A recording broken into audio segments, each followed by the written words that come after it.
Winona and her children had been walking in the park for 3 hours. The weather was warm in September, and the children were happily playing, throwing multicolored leaves into the air. The leaves fell beautifully and rustled under their feet. To be honest, it was time to go home for dinner, and Winona was tired after work. However, her mischievous children kept begging, "Mummy, let's go for a little walk. Can we feed the swans with a bun on the pond? And then go straight home, okay?" Winona smiled and said, "Okay, run, but not for long, Billy. You're in charge. Hold Stacey's hand, she's very little, and stay away from the water." Billy, Carl, Kevin, Erin and Stacey rushed to the swans, while Winona waited for them nearby on a bench. She turned her face towards the sun and stretched out her swollen, tired legs. How wonderful it is to have children. Despite the challenges, they bring so much love with their little voices and hands. I hug them 100 times a day. Winona thought with pleasure. Suddenly, she saw her eldest son Billy running back to her and became worried. "Sonny, where is everyone? Did something happen? I've told you not to leave Stacey." But Billy quickly reassured her. "Mum, don't worry, everything is fine. Come with me. There's a grandmother sitting alone on a bench near the pond crying. I felt sorry for her. Maybe she needs help." Saying this, the boy grabbed his mum's hand and led her towards the pond. And indeed, a frail, hunched elderly woman with a small travel bag was sitting on the bench near the water. She held a tear-soaked handkerchief and quietly cried, her thin shoulders trembling. The children surrounded her and tried to comfort her in their own innocent way, offering toys or lollipops from their pockets. Winona realized that she needed to intervene and find out what was wrong. She called the kids. "Children, please, feed the swans and don't disturb us for a while, okay? We'll go home for dinner soon." Winona sat down next to an elderly woman and started a conversation. "Hello, my name is Winona. I'm sorry to bother you, but I couldn't just pass by someone who is in trouble. Is something wrong? Maybe I can help you with something." The elderly lady sighed sadly and replied, "Nice to meet you. I'm Mrs. Spertus. How can you help me? It happened that in my old age, I find myself without a roof over my head and nobody needs me. I don't know what to do or where to go. Out of despair, I even thought about ending it all in this pond, but I couldn't gather the courage." Winona was shocked, hearing such a desperation in the elderly woman's words, and asked, "How did this happen? What about your children, grandchildren, or your husband? Do you have any relatives at all?" Meanwhile, Mrs. Spertus continued, "Well, I do have 2 children, a son and a daughter. They both have their own families and children, but I was just an extra in their lives. They're planning to put me in a nursing home. I feel ashamed and scared at the same time. So this morning, I quietly packed my things and left without a clear destination." Winona was speechless and said, "That is terrible. How could they send their own mother to a nursing home? Why would they do that? I can't wrap my head around it. Please tell me more, we have time. My kids will be happy to run around." The elderly woman, wiping tears as they rolled down her wrinkled cheeks, began to share her memories. She had nowhere to rush to, and had been longing to talk for a long time. There was so much weighing on her soul. She felt drained. "I haven't always lived like this," she began. "I worked in a leading position all my life, as the director of a supermarket. Everyone in town knew me and respected me. My husband was also a respected man, working in manufacturing. We lived in a 2-story house with a balcony. We also bought apartments for our son and daughter and educated them in prestigious colleges.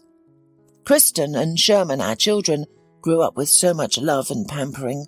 We never denied them anything, always fulfilling their requests for clothes or toys. As soon as they finished school, they left our nest, got their education, got married, and had children of their own. They rarely visited us, and my husband missed them so much, especially when he became sick. Sometimes we would call our daughter and ask, 'How are you, my dear? When will you come to see us?' And the only answer was always the same. "Oh, Daddy, I don't know. I'm just so busy. I'm currently busy and overwhelmed with tasks. All right, I will call you back later. Please send my regards to Mum and goodbye." Our son frequently ignored my calls and always came up with excuses like not hearing the phone or being too busy. It was like that every time. And then it was 8 years ago my husband passed away after a long and painful illness. We spent a lot of money to afford his expensive treatment, but it was all in vain. When my beloved husband was buried, everyone left in the evening, leaving me alone with my sorrow. Since then I have been living by myself. There was no one to talk to, and I felt incredibly sad and lonely, to the point of wanting to cry. I have even forgotten what my son, daughter, and grandchildren look like. You know, my neighbours always spend their summer with their grandchildren, and I enjoy hearing their noise and laughter. To my great regret, my own children have never visited me and have never brought their own children. They are always on vacation at resorts and by the sea. I don't understand why. It's as if I'm a stranger to them. Then unexpectedly my daughter came to visit me 6 months ago. I was so happy. I baked pies and set the table. I couldn't believe they remembered me. However, things didn't go as I had hoped. Kristen started the conversation by saying, "Mummy, Sherman and I have been thinking, why do you need such a big house? You're old now and you have health problems. Let's sell it and I'll take you in. You'll be spending time with your grandchildren as you always wished. And honestly speaking, we really need the money. Step into our shoes. My husband's job is in crisis and Sherman's job is unstable. We could use some extra cash." The elderly woman went silent for a moment, immersed in unpleasant memories, and then continued. "I was deeply upset because I have lived in that house with my husband my whole life. Even the walls were dear to me. Of course, I was afraid of what would happen if I didn't fit in living with my daughter. On the other hand, I couldn't keep up with the cleaning and yard work anymore. I had high blood pressure and my heart would ache. Climbing up to the second floor was a struggle. My daughter also promised to buy me a small nearby apartment, and foolishly I agreed straight away. So the house was sold and I gave every penny of the money to my children and moved in with Kristen. And that's when my torment began. My son-in-law immediately took a dislike to me. He would get nervous when I sat down to eat with them in the dining room. He wouldn't let me join in conversation and would interrupt me. All I heard him say was, "Oh, don't start giving your stupid advice. We've managed without you and we're doing just fine." The grandchildren weren't particularly happy with my presence either. They were already teenagers and would resent their mother. They would say, "Why did you bring Grandma? We were cramped here even without her." I tried not to leave my room unless necessary, but my son-in-law made it clear that I was unwanted there.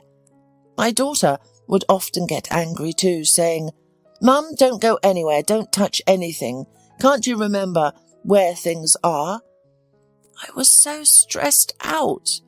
I would cry in secret and regret agreeing to live with my daughter. I kept asking her when I would get the promised apartment. Kristen kept putting it off. "Why are you getting so worked up? My husband invested all the money into one profitable business. It's going to take off, and in 6 months we'll buy you an apartment. Besides, why do you need a separate apartment at your age? I don't understand. Does it really matter where you live?" Her words hurt me deeply. It turned out that I was a burden to everyone. Nobody values and respects old age. Rushing, I moved to Sherman's place, hoping that my son would be more welcoming, but it was not to be. He told me directly, "Mum, we didn't agree to this. Kristen should be taking care of you. She got more money from selling the house. Why did you come to me? I hope it won't be for long. You know my wife, Melissa, she's very sensitive and has a demanding job. She gets annoyed with strangers in the house." Just like that, he turned me away. I had to go back to my daughter. I was so offended. I had raised 2 children on my own, and now I had nowhere to rest my head. This morning, I was quietly walking to the bathroom, but suddenly heard a conversation in the kitchen. My son-in-law said, "Kristen, I'm sick of all this. Money is great, of course, but I can't tolerate your mum here for the rest of my life. She's always lurking around, sticking her nose in everything. Why don't we put her in a nursing home?" My daughter was initially indignant, saying, "Are you crazy? I promised her I would buy her an apartment. It was already a big lie, and now what? I can't do this to her. She is my mother, after all." But my son-in-law kept insisting. "What's the big deal? They take care of old people there, and there would be no more problems. She would be better off there. Besides, it's either her or me." I thought my daughter would defend me or kick him out for saying such things, but she surprised me by saying, "Well, maybe you're right. I'll think about it. You know how much I love you, honey. To be honest, I'm already fed up with my mother too. It's like a stone around my neck."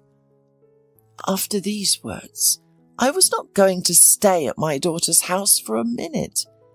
I waited until they went to work, packed my bag and left. My grandchildren were at home. They saw me leaving and didn't ask me a question. Nobody asked where I was going. Why? Because nobody cared about me. That's how it is, Winona. You've got 5 kids, I see, but it's not a fact that they'll warm you up in your old age. Although you seem to have them good, responsive. Maybe you'll be luckier than me. Winona was shocked by what she heard. She herself grew up in an orphanage and always dreamed of having at least one relative on this earth. But in this situation, there were many relatives. But the woman was thrown out on the street like an old, unwanted shoe. Winona's heart squeezed. She felt madly sorry for this poor elderly woman. Where will she go? What will become of her? She is not going to live on the street, is she? Thinking for a while, Winona called for her children and said in a businesslike manner, "So, my dears, Mrs. Spurtus will live with us. Do you mind?" All at once they all clamoured like a flock of little geese. "Hooray, we'll have a real granny now. That's cool. Will she tell us stories?"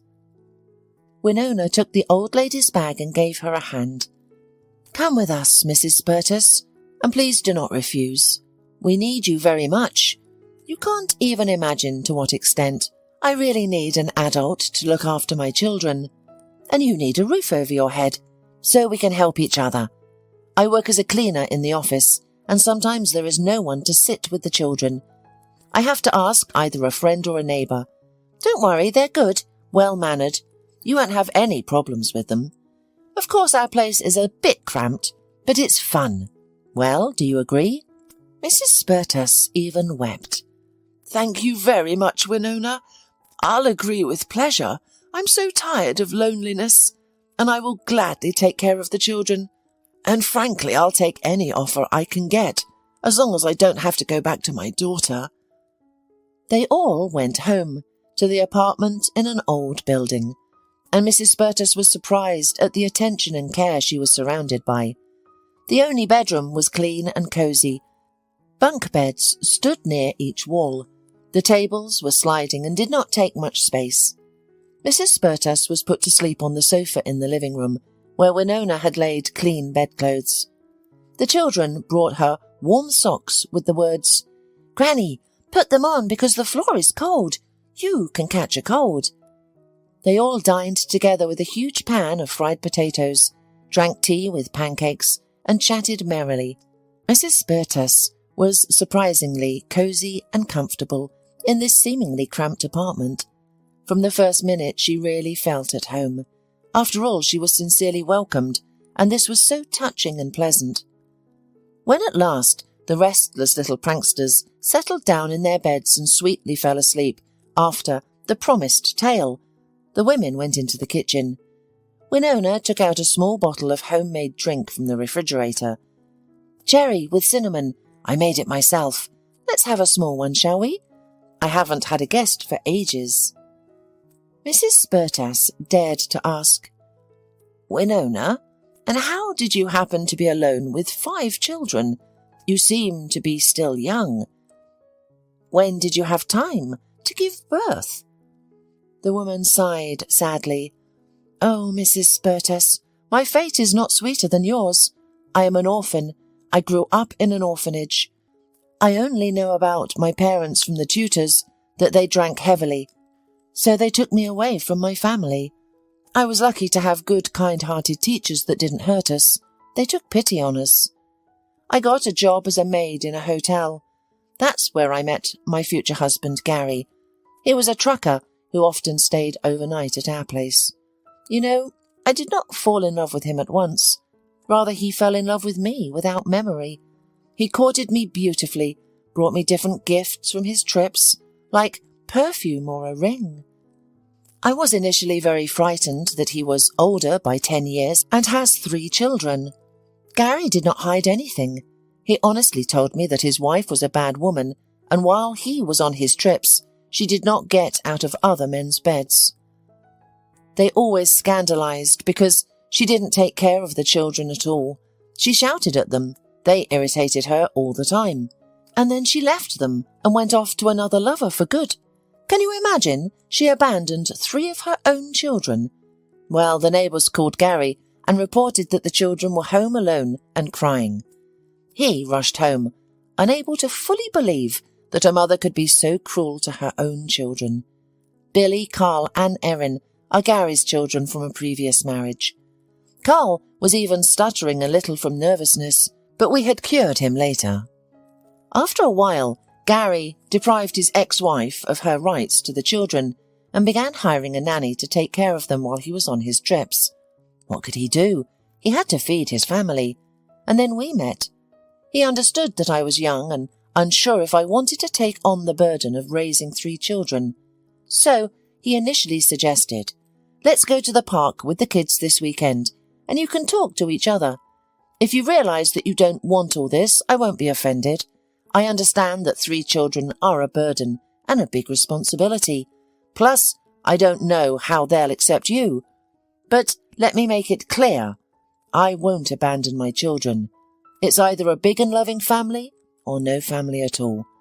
They've already suffered enough from a bad mum. They don't need a scoundrel for a father." That was the deal.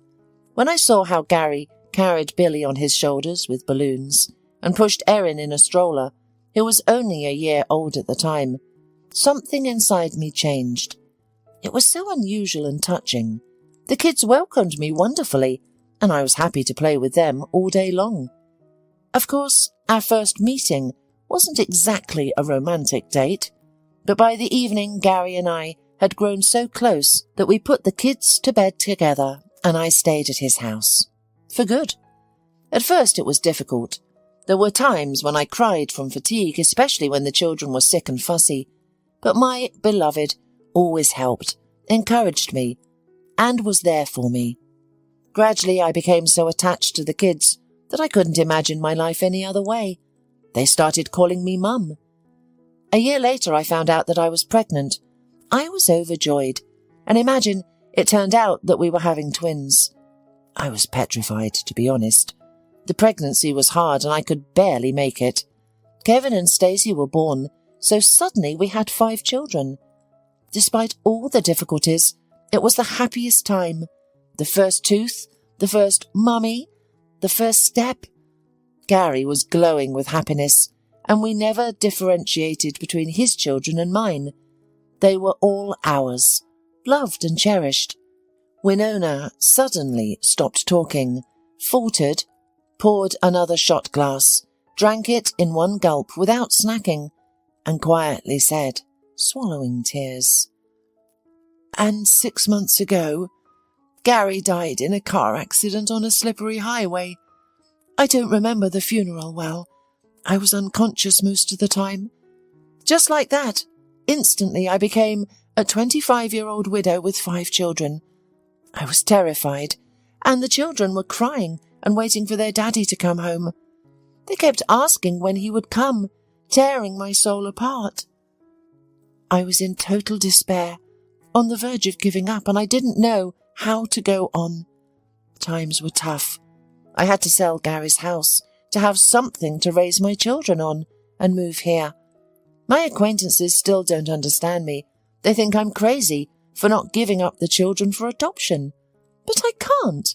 You see, I just can't. I grew up in an orphanage myself, and I know better than anyone what awaits them there. It's a betrayal. They think I'm their mum. How can I abandon them? I had to look for a job, but with so many young children, nobody wanted to hire me. Who needs an employee who will be on sick leave all the time?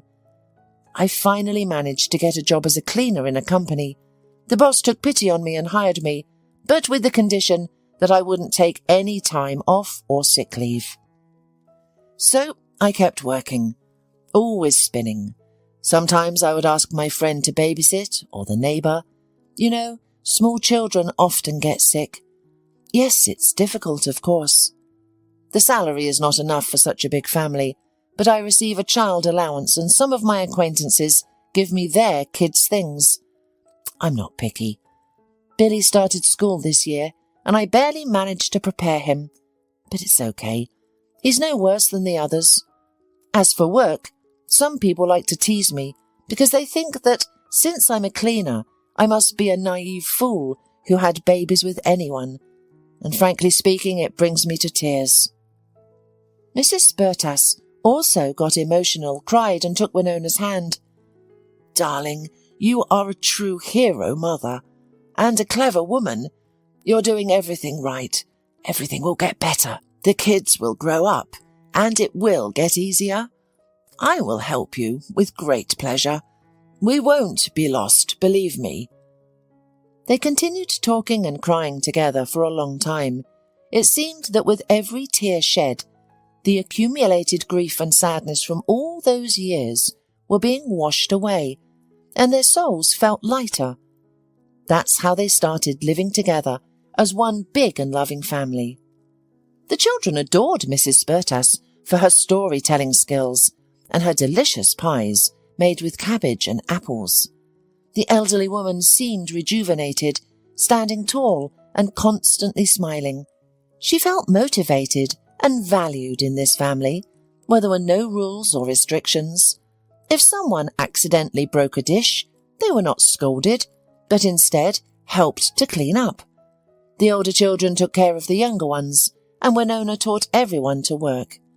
For example, when making dumplings, they all worked together, joking and laughing, even if some turned out misshapen. They happily ate them all. Cleaning was also done by the whole family. Even little Stacy and Kevin tried to sweep the floor. The young mother supported the children's efforts and praised their successes. Mrs. Spurtas was treated with warmth, respect, and care by everyone. In the small town, rumours started to spread that a mother with 5 children had taken in a poor old woman to live with them, even though they themselves lived in a small apartment. Many people knew Mrs. Spurtas and remembered her, and they also heard that her own son and daughter had kicked her out. Kristen and Sherman heard these rumours because people started to reproach and judge them. Some even stopped saying hello. Kristen was furious and once caught up with Winona when she was running home from work and gave her a tantrum right in the middle of the street in front of amazed passers-by. "Why do you need my mother? Where does she live with you? Did you take her in on purpose to embarrass me? For your information, I didn't kick her out. She ran away. Tell her not to fool around and come back." Winona was shocked, but she answered strictly, "I'm not forcing Mrs. Spurtas to stay with us. It's her decision. You better know what happened and why she was on the street. She is very much loved and appreciated in our family. You should be ashamed to say such things to me." But Kristen didn't stop quarrelling. "Be aware she doesn't have any valuables, or you have decided to make a benefactress out of yourself." Winona smiled. "You're wrong. She has the most important thing, a good heart, and I do not need anything else but you apparently do not understand this. Excuse me, I have to go. The kids are waiting." Sherman, on the other hand, was indifferent to the news that his mother lived with strangers. He saw it as one less problem for him. He had grown up having others make decisions for him and had never shown much initiative. He even found himself a well-off wife and didn't care much about earning money. Mrs. Spertus lived with Winona for 3 years and quietly passed away. Doctors only shrugged. Old age, weak heart. The woman was very sad and, in a burst of emotion, decided to search for Mrs. Spertus's negligent children. She hoped that they would at least show remorse in the end and be willing to contribute financially to the funeral. However, her hopes were shattered. Kristin hissed into the phone, refusing to help and suggesting that Winona bury her mother herself. Sherman didn't even answer the phone out of guilt, and his wife Melissa said that her husband makes pennies and she was not going to bury a stranger for her money. Winona was shocked by such cynicism and couldn't comprehend how someone could act in such a heartless manner. Despite struggling to gather enough money, she organised a modest funeral and wake for the old woman, ensuring a dignified farewell. To her surprise, many people attended to bid farewell to Mrs. Spertus. They expressed gratitude for her kindness and compassion, with some even offering financial assistance. However, her own children never showed up. It seemed they were too ashamed to face people and chose not to attend the funeral. Winona's kids were also missing their newfound grandmother dearly, remembering her enchanting stories, warmth and kindness. Winona often visited Mrs. Spertus's grave with them, taking care of it and sharing with her both the joys and sorrows of life. She had problems at work because she was completely hounded. Many people whispered and twisted their ears, saying, "Our cleaning lady is abnormal. She barely makes ends meet, has many children, both her own and others, so she must have enough problems. And she even paid for someone else's burial. She's crazy." Others mocked her to her face, saying, "Hey, Winona, can you give us some money? You have a lot of it, don't you? Since you're throwing a wake for strangers." The woman's eyes welled up with tears of anger. She wanted to respond sharply to all of them, to throw away the hateful mop and leave this toxic environment. But she couldn't. She had children to take care of. She had to support them and remain silent. 6 months after the death of Mrs. Spertus, Winona received a strange letter from the notary asking her to come to the bank. This must be some kind of mistake, she thought, but curiosity got the better of her, so she went on the specified day. It turned out that Mrs. Spertus had left a will shortly before her death, and she had a bank account with a significant amount of money. Nobody knew about it. Years ago, Mrs. Spertus and her husband decided to save some money just in case. They thought it would be helpful for their children in the future. Over the years, the money accumulated substantial interest. However, seeing how her own children treated her, the old lady changed her mind and bequeathed the money to Winona as a token of gratitude for her kindness and compassion. Along with the money, the notary gave Winona a letter, instructing her to open it only after Mrs. Spertus's death. With trembling hands, Winona opened the envelope and read, "Winona, my dear, if you are reading this letter, it means I am no longer alive. I want to express my heartfelt gratitude for the warmth and affection that you and your children showed me. The time I spent with your family was the best in my life. Please tell Billy, Erin, Kevin, Stacey and Carl that I love them dearly. Tell Carl to keep reading and not be lazy, and remind Billy not to forget his talent for drawing. Your children are wonderful and kind. I am certain that they will not grow up to be selfish like my own.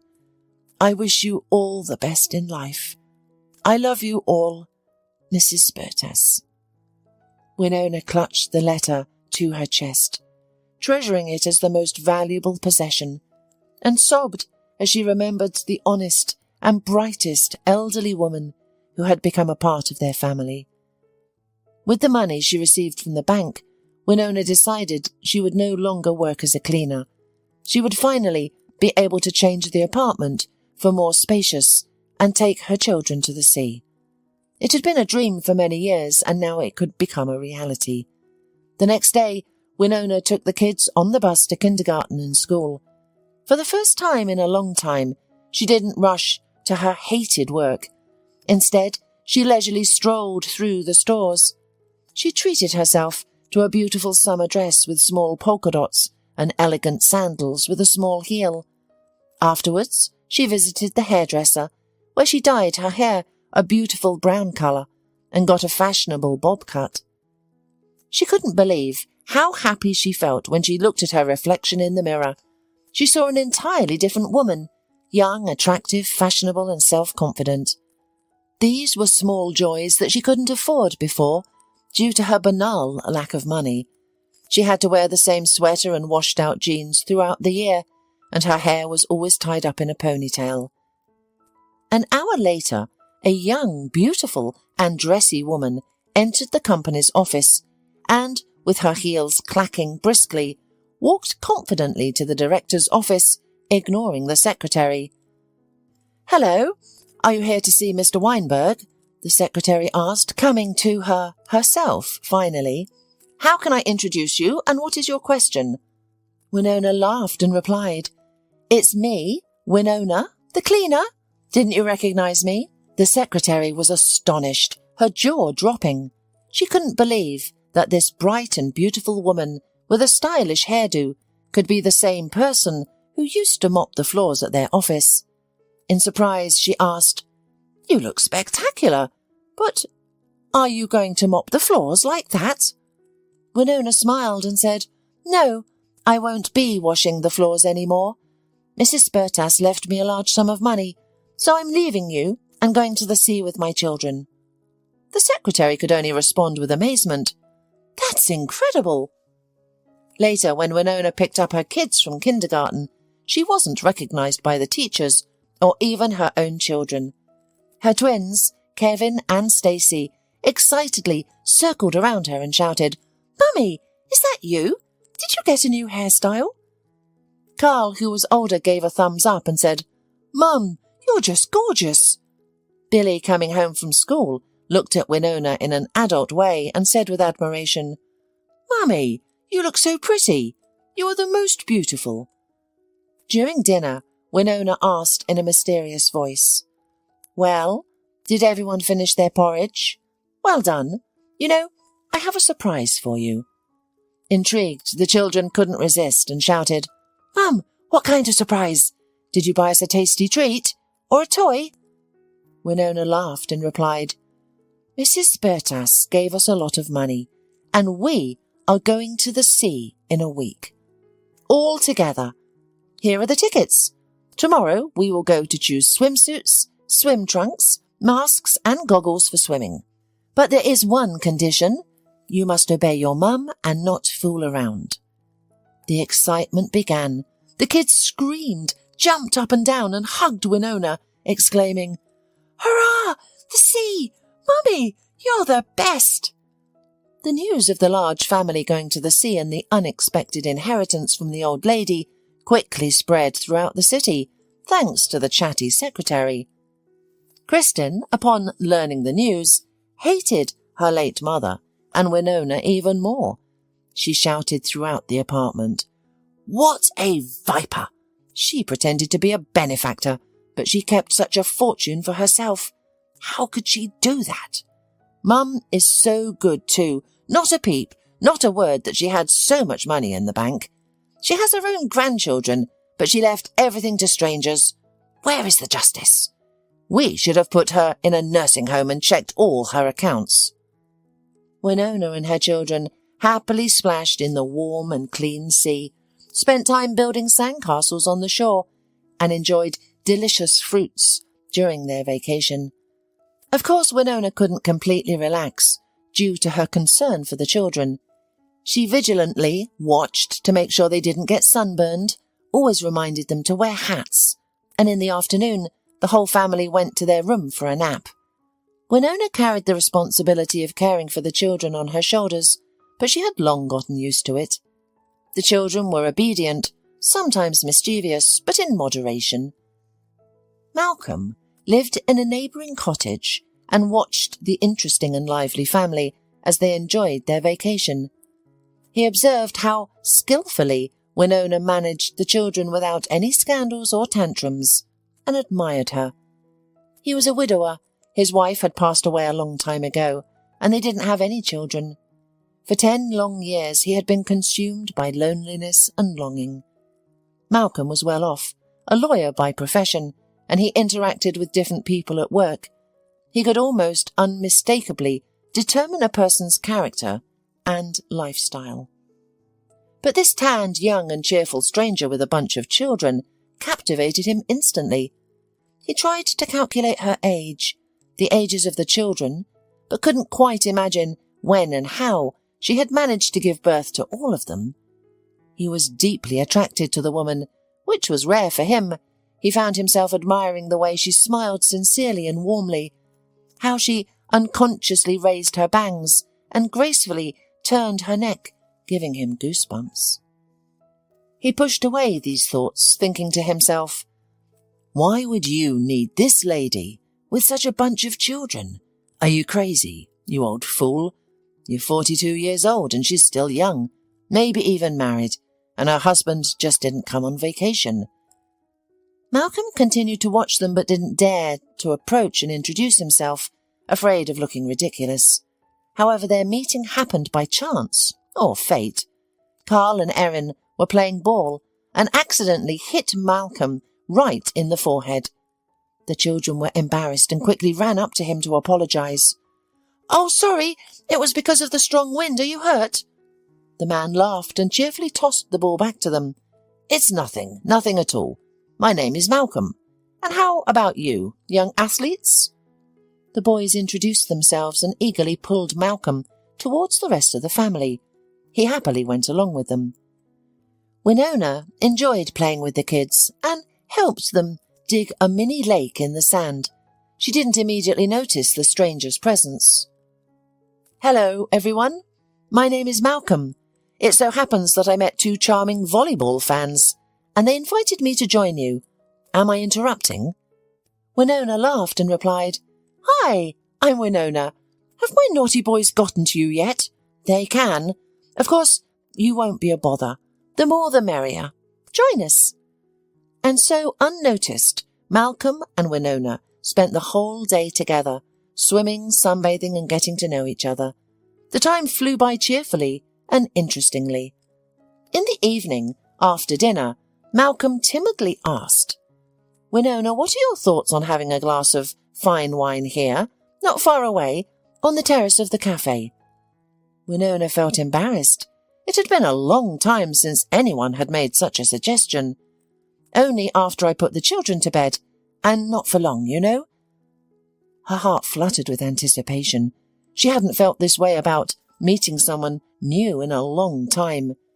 She really liked Malcolm a lot. He was pleasant and well-mannered. But what really won her over were his kind, radiant eyes. After putting everyone to bed, she wore her favourite polka-dot dress and applied light makeup before heading out to the cafe. Malcolm was already waiting for her with a full table of fruit and wine poured into beautiful glasses. When he saw her, he stood up and presented her with a beautiful bouquet of lilies, saying, "This is for you, Winona. You are as beautiful as these delicate lilies. I'm so glad you decided to come after all." The woman blushed, pleased with the attention. She couldn't remember the last time someone had complimented her. They sat down at the table and talked until almost midnight. Occasionally, Winona would check on the kids to see if they were asleep and then return to her conversation partner. Malcolm shared that he had been living alone for 10 years, as his family were tragically destroyed instantly by a drunk driver. He worked as a lawyer and earned good money, but aside from work he had no other life. That's why he would periodically come to this recreation centre, out of boredom. Winona couldn't and didn't want to lie, so she honestly told him everything about herself, her children, and Mrs. Spurtas. Incredibly, both of them felt like they had known each other for a lifetime, as they shared an easy and comfortable connection. When they said goodbye, Malcolm took the daring step of kissing Winona on the cheek, as if in a friendly manner.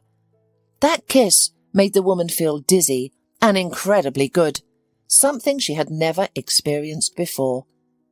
The rest of the night, Winona tossed and turned in bed, unable to get Malcolm out of her head. She was angry with herself, thinking, "What am I hoping for? That he will accept me with a bunch of kids? I must have overwatched soap operas. It's impossible. At most, I'll have a fling at the resort and that's it. But will that make me feel better? No, it will only make me suffer. I should forget about him. He'll leave and won't even remember our fleeting encounter, for sure." She persuaded herself the rest of the night, looking at how sweetly her little ones were sleeping, sprawled across the bed. For the rest of their vacation by the sea, Winona, Malcolm and the children were inseparable. They played volleyball, had fun, went to the zoo, imitated funny gorillas, fed the monkeys, went on yacht rides. So time flew by quickly. Malcolm realized that he hadn't felt this relaxed and happy in a long time. The children didn't stress him out or get in the way.